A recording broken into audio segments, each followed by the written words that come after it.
welcome back to Ask Nikki P. I'm going to jump right in. Hi Nikki, my parents have been married for 26 years now and aren't the best examples of what a marriage or being in love is. They fight almost every other week and can't go weeks to months, can go weeks to months without talking. I know I can't intervene because they are hard-headed and won't listen to an 18-year-old.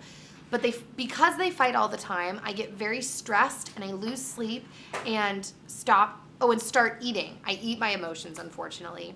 My mom is on the verge of wanting to divorce, and that scares me. I have trust issues with boys because of my dad.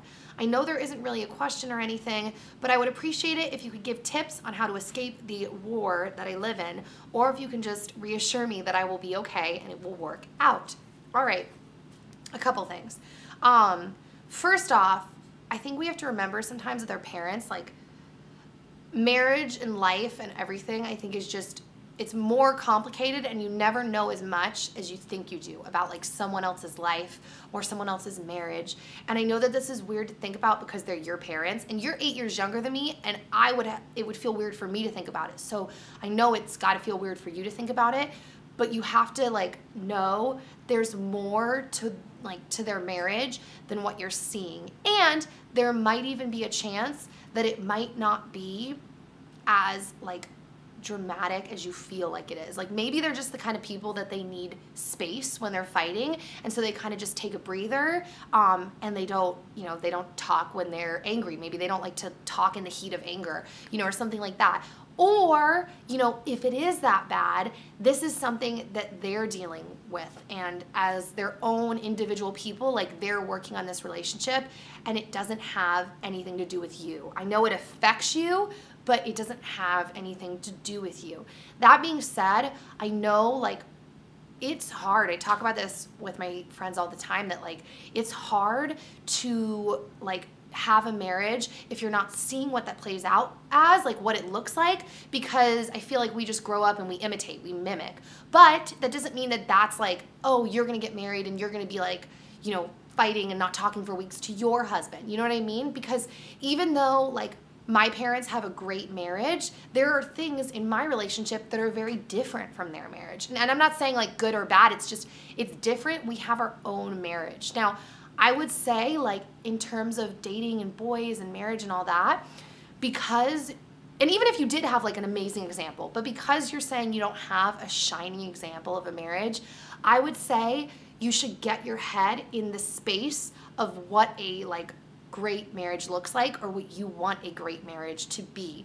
And what I mean by that is like there are a lot of marriage books out there on relationships, and they're really, really helpful, because not only like I think what it helps to do, some of these really good books, like I really like the book Love and Respect. I've read that book twice, and it really shows you like not only how to interact, but also kind of like what to look for in a guy, because it's kind of confusing sometimes, and especially if your dad isn't around as much, like you're saying they're just like not talking for weeks, it's kind of hard to know like, well, what do you look for? Because like I always have said this, there's like 1,012 people on this planet that I could like get along with. Getting along isn't really the issue, and while you do always have to work on your friendship and getting along, there are like core values you want to look for. So I think sometimes reading marriage books and getting your head in that space helps you mentally start thinking like, what do I want? Not only in a husband, but what do I want for like our relationship to look like?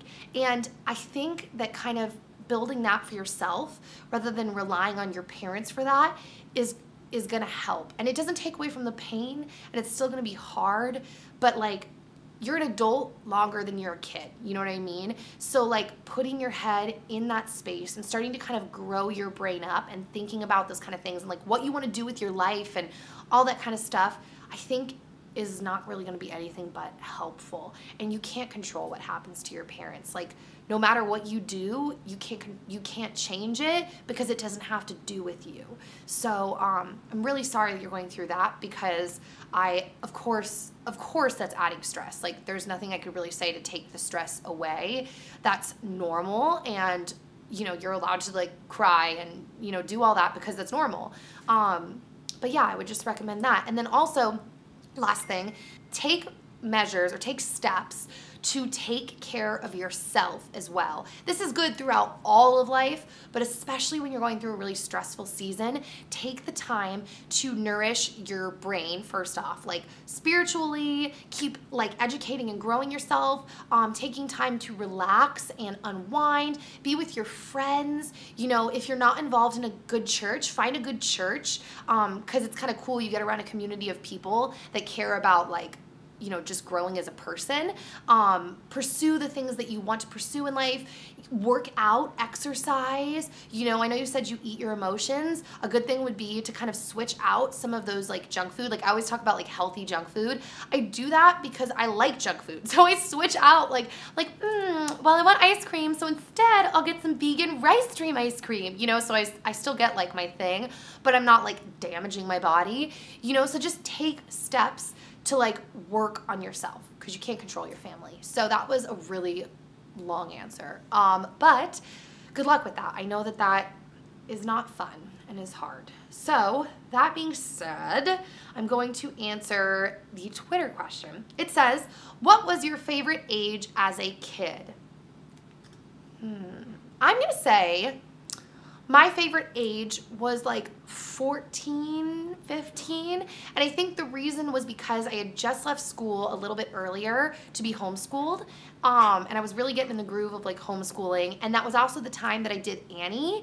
And I had realized, I was like, oh my gosh, I want to work in entertainment. So I had a lot of stuff kind of happen around that age. I left school. I decided I wanted to do something in entertainment, which is a very like wide, like you could do a billion things. I just knew I wanted to do something.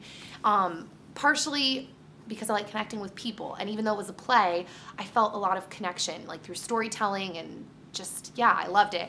And that's also around the time when I started my dance business, which I did for like 5 years. So, and I just, especially the beginning was really fun because it was just coming from a thought and I was putting something together. So I think that was my favorite age growing up and what I have like the most memories of as well.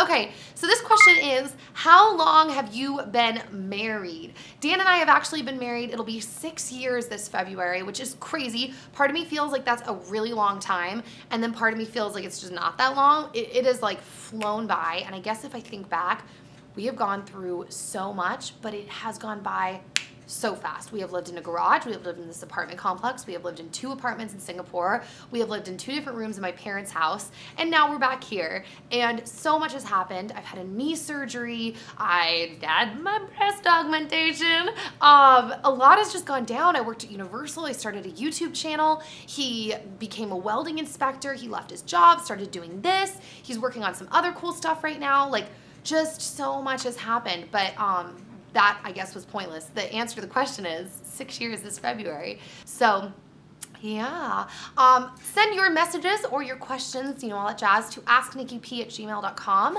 or use the hashtag AskNikkiP on Twitter, and I will see you all later. Adios, amigos.